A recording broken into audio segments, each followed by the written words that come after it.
Hi there, it's Alexandra from the Middlesized Garden YouTube channel and blog, and in this video I'm going to show you a few of the plants that look good in late winter, but mainly to talk about the gardening jobs we need to do and some of the jobs that we actually probably don't need to do.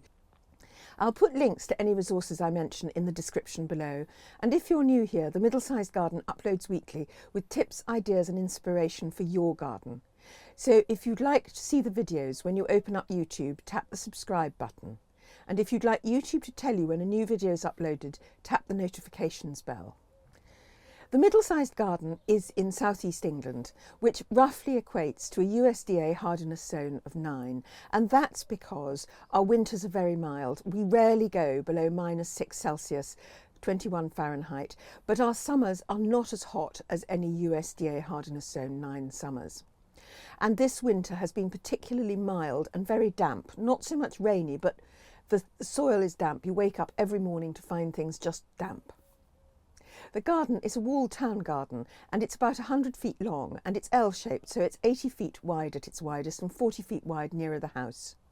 And when you step outside the garden door, you go up some steps, and on the right there's a big herbaceous border. Usually this is where I put the focus of my gardening. It's where it's sunny, it's where I put the really colourful plants, and it's something we can see from most windows in the house, but not in late winter. In late winter this is not the part of the garden that I would want to show off. The part of the garden that works really well in late winter is the back wall, where there are 2 home oaks which we've topiarised and a holly golden king which we've also topiarised. And those evergreen topiary shapes make all the difference to a late winter garden.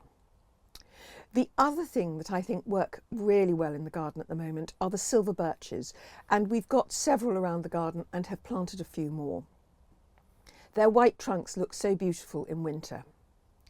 And then there are a few plants that are still working well, and I think that's the dried seed heads of the hydrangeas and some of the grasses. But it has to be said that although we're now encouraged to leave seed heads and plants in the garden for as long as possible in winter, partly because they look beautiful in frost and partly because it's good for wildlife, by late winter a lot of that is collapsing and not looking good. The dried seed heads that are looking good, however, are these Acanthus Rue Ledan in the back wall, and they have been looking fantastic. Those flowers come out in July, and then the seed heads are a presence in the garden right up to this late winter. So it's a rarer form of Acanthus mollis. Usual Acanthus mollis is very invasive and you might not want to plant it, but Rue Ledan is a less invasive version. So looking at the gardening jobs, I went online and I checked a number of the big organisations and websites, and almost the first thing I came across was tidy up winter debris and remove leaves from the border. Now, tidy up winter debris is excellent.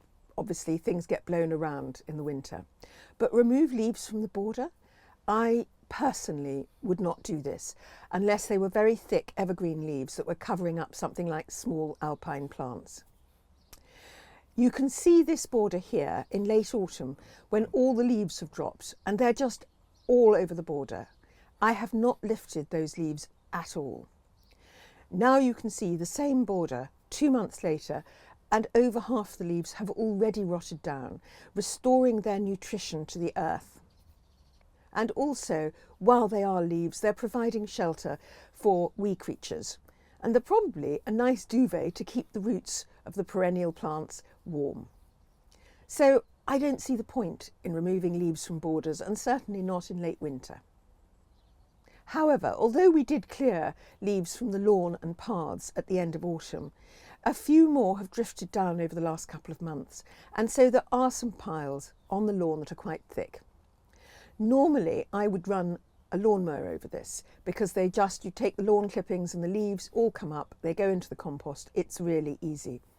But because of the damp weather, it's really not possible to run a lawnmower over them, so there's no substitute for a good old-fashioned rake. The other area that I definitely would clear leaves from is paths or anywhere you walk, because obviously leaves are quite rotten by this time of the winter. Along comes the frost or the snow and you can slip on them. If you're looking at gardening to-do lists, we don't generally in late winter see prune hydrangeas. That's usually considered to be an early spring job. But I saw a friend of mine, Tamsin Westhorpe, who gardens at the beautiful Stockton Gardens in Herefordshire, on Instagram talking about how to prune hydrangeas. And Tamsin told me that because Stockton is open to the public from the 1st of April, they have to get ahead with certain jobs. And pruning hydrangeas is something that you can do from late winter onwards. And I think this very much shows that when you're deciding what to do when in your garden, you also need to think about how the life of the garden goes and what you want from your garden. Because at the other end of the spectrum, there's bulbs. Now, the time to plant tulips is late autumn, early winter. That's about 4 months before you expect to see them in flower. Well, when I was clearing away after Christmas, I discovered 3 packets of tulips I'd forgotten to plant. There's absolutely no point in my leaving them until next autumn because they will be completely dried out and dead. So I might as well plant them now. And another beautiful garden that's open to the public for the NGS, the National Garden Scheme in Essex, is Ulting Wick. And they are famous for their tulips. And they plant all their tulips in January, which is late winter here in the UK. I have indeed planted tulips and daffodils in January before. So I am going to plant these now in the border. I'm going to mark them with a label and we can go back in 2 or 3 months' time and see if they flowered or whether there's been any problem with them being planted so late. Now, there are a few jobs where timing is absolutely critical. And I would say that this is trees. And now, in late winter, is a good time to prune, plant or move your trees. I did a video on how to plant a tree, which I'll put in the description below. And somebody commented that they'd planted 5 trees, 1 in early spring and 4 in late spring. They then had a very hot, dry, difficult summer. And although they really looked after the trees and watered them, the 4 that were planted later did not survive, whereas the 1 that was planted earlier did. Now, there may have been other factors involved, but I think this does make it clear that trees are really best planted, or certainly deciduous trees are really best planted when they're fairly dormant, to give them a chance to get a bit established before the roots start growing. We did our tree moving and tree planting in autumn, but now is a good time to prune trees. The most important pruning tip is where you cut the branch off. You're either cutting a branch off from the trunk or from a bigger branch. And if you cut it off so that there's quite a bit of a stub left, then things will sprout from that stub. And if you cut it off so that it's absolutely flush with the trunk or the bigger branch, you're taking away a lot of the area where the tree heals. So you want this sort of little raised mound. Cut it so that you've got that little raised mound. The other important point is that when you start to cut a branch, cut underneath first and then start cutting from the top, which means that when you cut through, the branch will drop off cleanly. If you don't cut underneath, then what can happen is as soon as you've cut through a certain amount of the branch will just literally fall off, it'll tear off, and you'll get some bits of bark torn off your tree.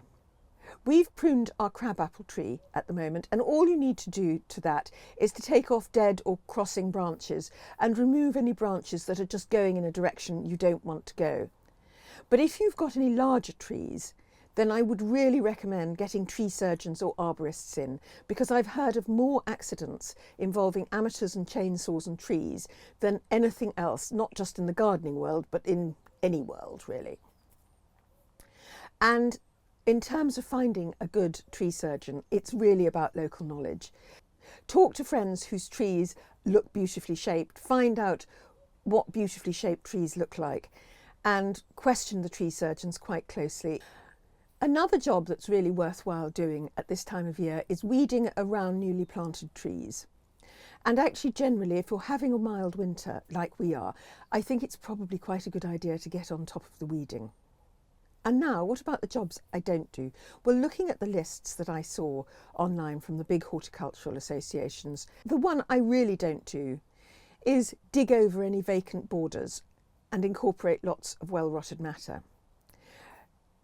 As you probably know, I'm a no-dig, no-till gardener, and this is gaining a huge amount of popularity all around the world and in agriculture as well as in gardening, with a number of very major organisations getting behind it. But what I would do with any empty earth that you've got, and of course that's typically in veg beds, is I would just cover them with a layer of mulch. And don't dig it in. The worms and the microorganisms are very happy to do that work for you. The main issue, of course, with no-dig and no-till is that they say that digging destroys the structure of the soil and makes it less fertile. So whether that is a concern for you or not is up to you. But of course, digging is hard work and it's bad for your back. So I think that's one thing that I would definitely say that's what made me a no-dig gardener. And then another command that I thought was probably unnecessary is disperse worm casts in the lawn.